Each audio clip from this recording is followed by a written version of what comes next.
sa pamamagitan ng pananalig sa Kanya. Ngayong nananalig na kami sa Kanya, wala na kami sa pangangalaga ng tagapagturo.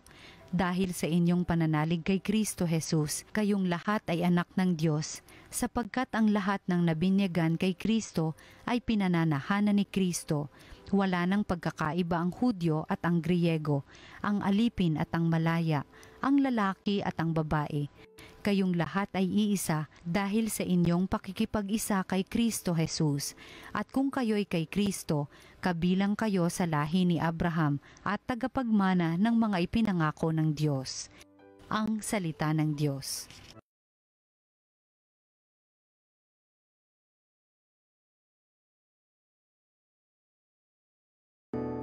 Nasa isip ng may kapal ang tipan niya kailanman. Siya ay purihin, suubin ng awit ating papurihan. Ang kahangahangang mga gawa niya ay dapat na isaysay. Tayo ay magalak, yamang lahat tayo ay tunay na Kanya. Ang Kanyang pangalan, ang pangalang banal, napakadakila. Lahat ng may nais maglingkod sa puon, dapat na magsaya. Nasa isip ng may kapal ang tipan niya kailanman. Siya ay hanapin at ang kanyang lakas ay siyang asahan. Siya ay hanapin upang mamalagi sa kanyang harapan. Ating gunitain ang kahanga-hanga niyang mga gawa, ang kanyang paghatol, gayon din ang kanyang ginawang himala. Nasa isip ng may kapal ang tipan niya kailanman. Ito'y nasaksihan ng mga alipit anak ni Abraham, gayon din ang lahat na anak ni Jacob na kanyang hinirang. Ang Panginoong Diyos ay ang Panginoon, siya ang ating Diyos, sa kanyang paghatol ay ang nasasaklaw buong sansinukob. Nasa isip ng may kapal ang tipan niya kailanman. Ang mabuting balita ng Panginoon ayon kay San Lucas. Noong panahong iyon, samantalang nagsasalita si Jesus sa mga tao, may isang babaeng sumigaw mula sa karamihan at nagsabi sa kanya, "Mapalad ang babaeng nagdala sa inyo sa kanyang sinapupunan at nagpasuso sa inyo." Ngunit sumagot siya, "Higit na mapalad ang mga nakikinig sa salita ng Diyos at tumutupad nito." Ang mabuting balita ng Panginoon. Pinupuri ka namin, Panginoong Hesukristo.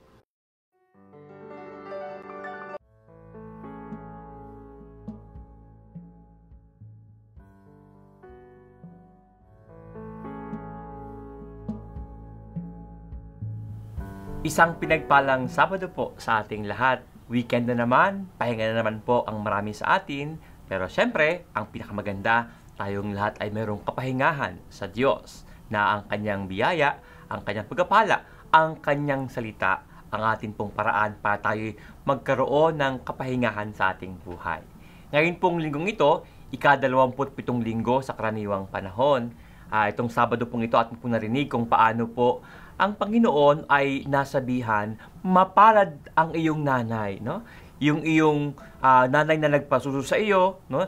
Nagdala sa kanyang sinapupunan ng ilang buwan, napaka-swerte naman ng nanay mo. Pero po ang sabi ng Panginoon, mas mapalad at ang tunay na pinagpala ay ang mga tao pong sumusunod sa kalooban ng Diyos. Ewan ko po, kayo mga minamahal na kapatid, kung kayo'y nasabihan ng mapalad ka.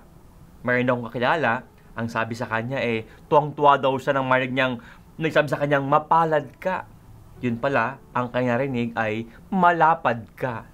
Siya po ay sumama ang loob. No? Akala ko pa naman, mapalad ako. Yun pala, malapad daw ako. No? Pero mga minamahal, tuwing kailan ba tayo nagsabing mapalad? Ang isang tao'y mapalad. Bakit palad ang ating ginagamit na simbolo para sabihing ang swerte mo naman? Dahil ba sa ating pala daw nakaukit yung ating swerte? O dahil ang ating palad ay tatanggap? Di ba? Pag tayo po ay kumakati daw yung palad, nako, magkakapera. Pero ang Panginoon nagsabi, mapalad ang tao talagang sumusunod sa utos ng Diyos. At tunay nga, ang mahal na ina, ang ina po ni Jesus ay mapalad. Yan mismo po ang pagbati ng anghel sa kanya. Bukod kang pinagpala sa babaeng lahat, at pinagpala rin naman ang iyong anak na si Jesus. Pero mga minamahal, maganda po na ngayong araw na ito, ngayong Sabadong ito, ating pagnilayan, ano nga ba ang dahilan kung bakit po ang tawag na mapalad? Ito ba ay dahil lang sa mga bagay na ating tinatanggap? Ang sabi ng Panginoon, mas mapalad ang taong gumagawa ng kalooban ng Diyos. Yung kanyang palad, yung kanyang kamay ay ginagamit upang siya ay makagawa ng mabuti sa kanyang kapwa, makapaglingkod sa kanyang kapwa, at nang sa gayon, makapaglingkod sa ating Panginoon. Kasi hindi ba, yan po ang sabi ng Diyos, anuman ang gawin mo sa pinakahamak na yung mga kapatid, pinakahamak na tao, ginagawa mo sa akin. Sa ating mga palad, tayo po ay nakapaglilingkod. At tunay nga, ang tao raw pong bukas palad, ang ibig sabihin, taong nagbibigay, taong tumutulong, tao pong handang ibigay, maglaan ng kanyang oras para sa iba. Yun po yung bukas palad. At ang mga tao pong bukas palad, sila po talaga ang mapalad. Sapagkat sa ating pagbukas ng ating palad, tayo po talaga ay tumatanggap. May mga tao na nag-aantay na lang tumanggap, no? Yun nga lang, yung mga tao pong ito ay puro na lamang pakabig. Ano ba yung makukuha ko? Ano ba yung akin dyan? At hindi ba ang tao pong puro na lang pakabig, ang palad po ay sarado. Gusto lang makakuha na makakuha.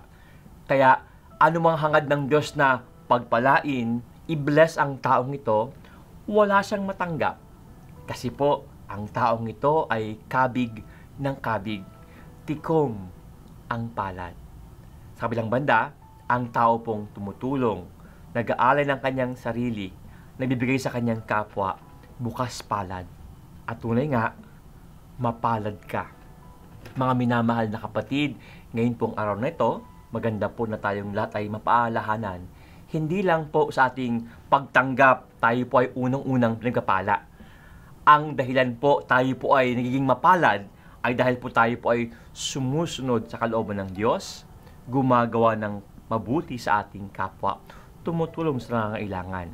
Ito po ang paraan upang maging bukas ang ating palad para tumanggap ng biyaya sa Diyos. Sapagkat hindi po ba, anumang magandang bagay na iyong ginawa, namumunga. Kung kaya, tunay nga, mapalad ka. Kaya hayaan nyo po na ngayon pong araw na ito, samahan nyo akong manalangin.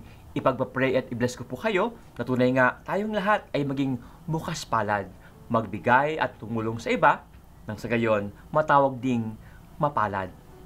Panginoon, salamat po sa bagong araw na ito na iyong binigay sa amin. Pagkakataon upang maglingkod sa iba, magbigay sa nangangailangan, at makapagbukas ng aming palad.